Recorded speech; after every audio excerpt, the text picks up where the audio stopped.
अस्सलाम वालेकुम, मैं हुज़मा फूड सीक्रेट से आज मैं बनाने लगी हूँ पराठा रोल। इससे पहले मैंने फ्रोज़न पराठे की रेसिपी दी थी, उसका लिंक मैं डिस्क्रिप्शन बॉक्स में दे दूँगी। ये होममेड पराठे हैं। ये जो मैंने पराठे बनाए थे इनको फ्रीज़ कर दिया था। ये देखिए फ्रीज़ हुआ पराठा। रोल की फिलिंग के लिए मैंने यहाँ पे बोनलेस चिकन ले लिया था, उसको लंबाई में कटिंग करके काली मिर्च और नमक लगा के मैरिनेट कर लिया था। और यहाँ पे मैं अब अंडे और ब्रेड क्रम्स के साथ इसकी कोटिंग करूँगी और इसको फ्राई कर लूँगी। इसकी फिलिंग आप अपनी मर्ज़ी से भी कर सकते हैं, फ्राई हुआ चिकन भी ले सकते हैं, नगर्स वगैरह भी ले सकते हैं, जैसे आपकी मर्ज़ी हो।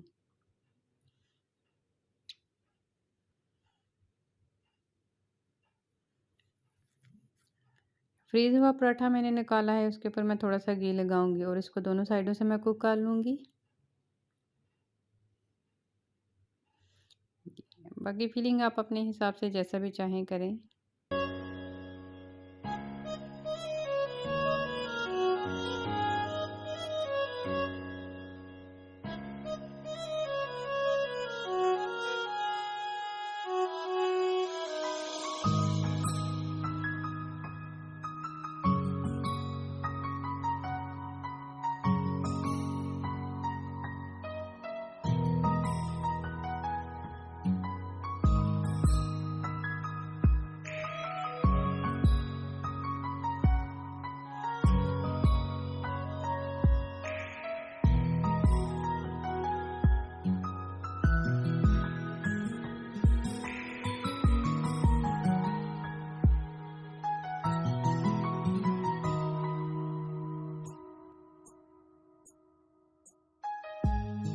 उम्मीद करती हूँ आपको ये रेसिपी अच्छी लगी होगी। अगर आपको अच्छी लगी है तो इसको लाइक कीजिएगा, शेयर कीजिएगा और चैनल को सब्सक्राइब करना मत भूलिएगा। बेल आइकन ऑन कीजिएगा और अपनी दुआओं में याद रखिएगा। ओके जी, अल्लाह हाफिज़।